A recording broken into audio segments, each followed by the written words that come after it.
When I was a girl, they told me that God was my Father Almighty.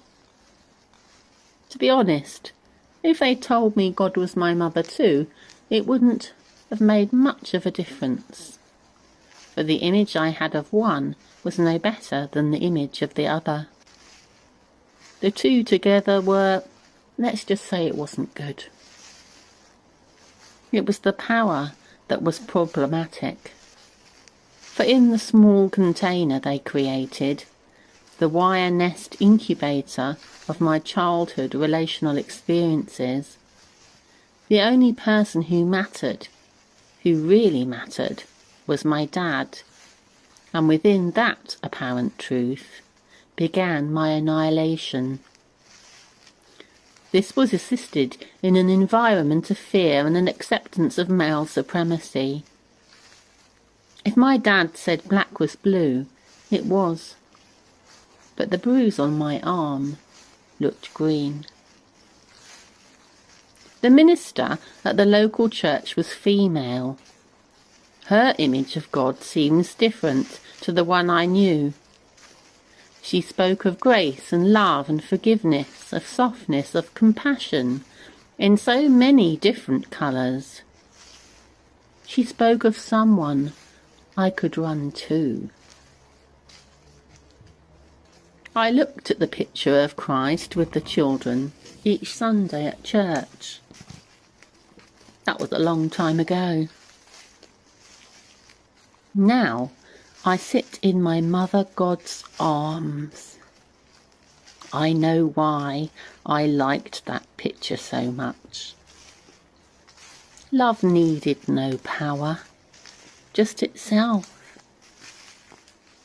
I feel sad for the love I never quite touched, a love which included protection and safety, not a love born in fear. I'm sad for the side of the church I later saw. I'm sad for the childhood lens I could not look through any more. The effects of patriarchal power I was dealt, the resulting self-hatred. Now, my mother God is holding me, wrapping new bonds of love in tender appreciation of the truth that love needed no power, just itself. I believe she was working her truths throughout my life, even then, beyond the confines of chronological time, because, why? The love inside my heart is deep.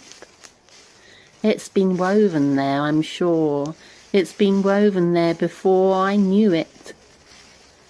Some mysterious weaving has been happening in a deeper place, intended by love's divine and strange formation.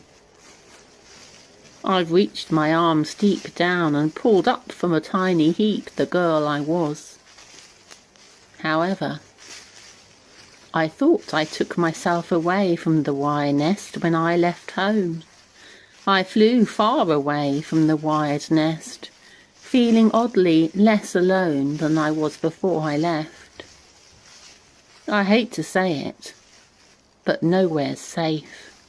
There are wire nests everywhere. Yet if the wire nest inside my mind is gone, at least some good is done. This can be the end of one, at least. The tearing apart of it is a pleasure.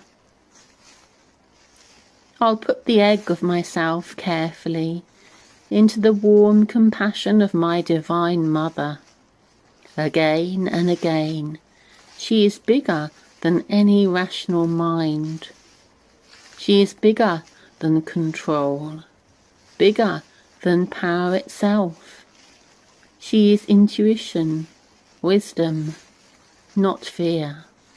She is full and whole, soft and mysterious.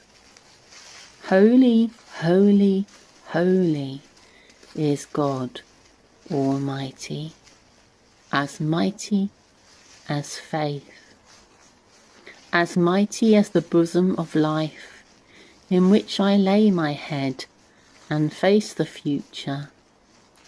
Blessed is my soul, blessed is my soul, blessing, blessing, blessing, O little child of mine. Blessing, blessing, blessing, rest into your mother divine. No, love needs no power, just itself.